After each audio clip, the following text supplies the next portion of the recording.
Oke, lanjut dua kabar yang cukup greget nih bos. Kali ini semuanya tentang jet tempur nih.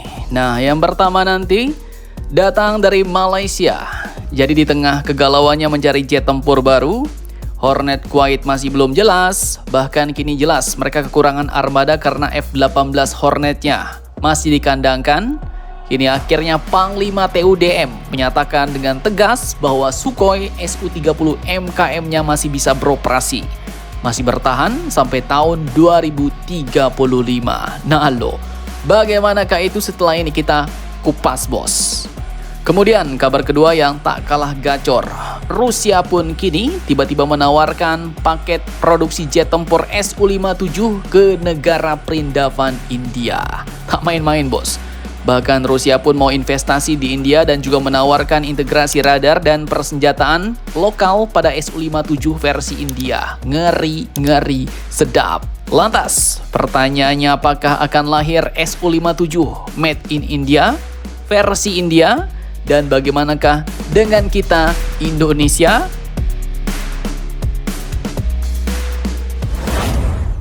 Oke, yang pertama di tengah kegalauan Malaysia dalam memilih jet tempur barunya dan di saat F-18 Hornetnya dikandangkan, pernyataan mantap pun kini datang dari Panglima Tentara Udara Malaysia yaitu Muhammad Norazlan Aris.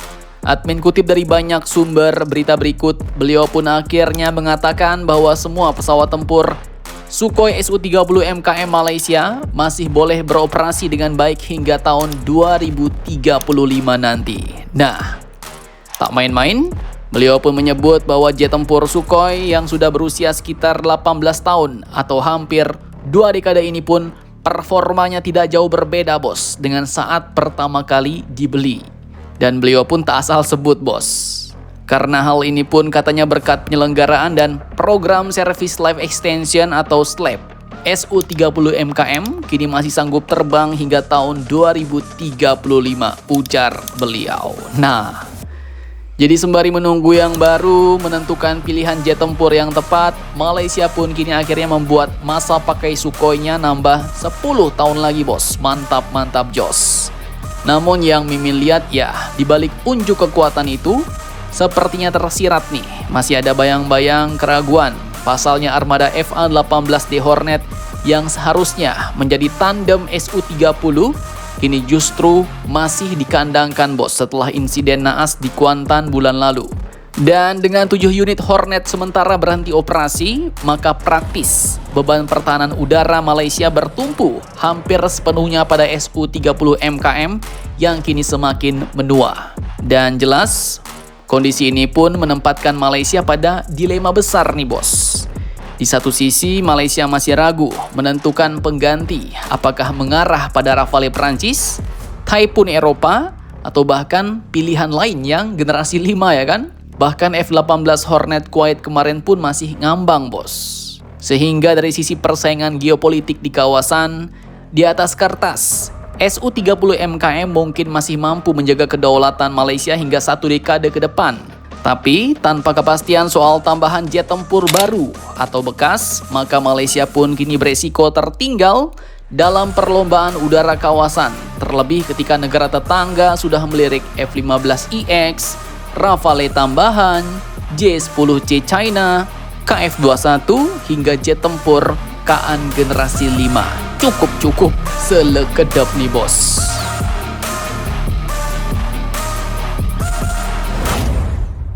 Oke, lanjut kabar kedua. Jadi keputusan India yang menolak tawaran jet tempur siluman F-35 Lightning II dari Mamarika ternyata membuatnya mendapat kesempatan emas yang lebih gacor nih bos dari Rusia. Tak main-main.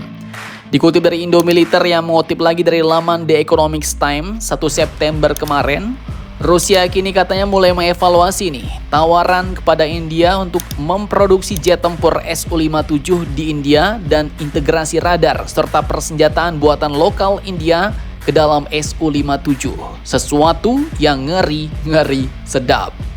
Bayangkan kalau tawaran ini terrealisasi, maka India pun bisa langsung dapat teknologi inti jet tempur generasi 5. Bahkan kalau mau jet tempurnya bisa dipasangkan dengan radar dan persenjataan buatan lokal India. Siapa yang gak mau ya kan? Dan kenapa Rusia berani tawarin gini? Karena Rusia tahu nih bos, India kini benar-benar mau memperkuat angkatan udaranya dan lagi nyari mitra buat ngembanginnya. Bahkan setelah menolak F-35 karena udah nggak sinkron sama paman Donald, India pun disebut-sebut berminat untuk membeli 2 hingga 3 skadron Su-57. Itu artinya sekitar 36-54 jet tempur aktif plus beberapa unit cadangan bos. Dan tak main-main, Rusia pun kini bahkan telah mulai menghitung besarnya investasi finansial untuk memproduksi Su-57 di India. Pabrik Hindustan Aeronautics Limited atau HAL yang selama ini memproduksi Su-30 MKI berlisensi Rusia di Nasik, India, digadang-gadang akan jadi basis utama perakitan Su-57 bos. Dan tak cuma itu, sejumlah perusahaan pertahanan India yang berpengalaman menangani sistem persenjataan Rusia pun siap dilibatkan, sehingga biaya dapat ditekan dan kemandirian industri pertahanan nasional India semakin gacor. Nah, jika terrealisasi, maka hal ini pun akan menandai babak baru nih kerjasama strategis India-Rusia, sekaligus menghidupkan kembali wacana proyek pesawat tempur generasi kelima gabungan yang pernah ditinggalkan hampir 1 dekade lalu. Mantap, mantap jos, dan ngeri-ngeri sedap nih bos.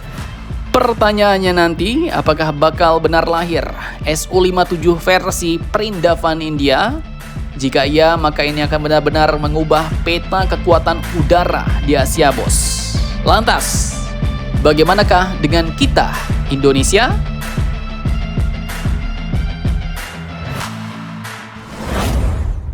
Nah, kalau untuk Indonesia, jika bicara realistis, maka ya jelas bos.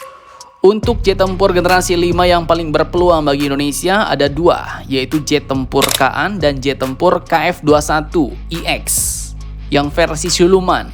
Lah, yang Rusia sama China gimana bang? Nah, kalau dari Rusia, Su-57 memang Indonesia pernah disebut masuk radar karena sudah mengoperasikan Su-2730 dan sempat berencana membeli Su-35 ya kan?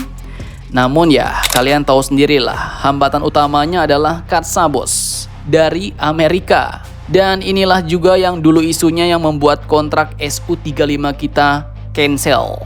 Dan jika Indonesia ambil Su-57, maka resiko sanksi ekonomi dan militer dari Amerika bakal berpotensi sangat tinggi bos. Dan pertanyaannya, apakah Indonesia takut? Ya, kalian tahu sendirilah jawabannya ya kan?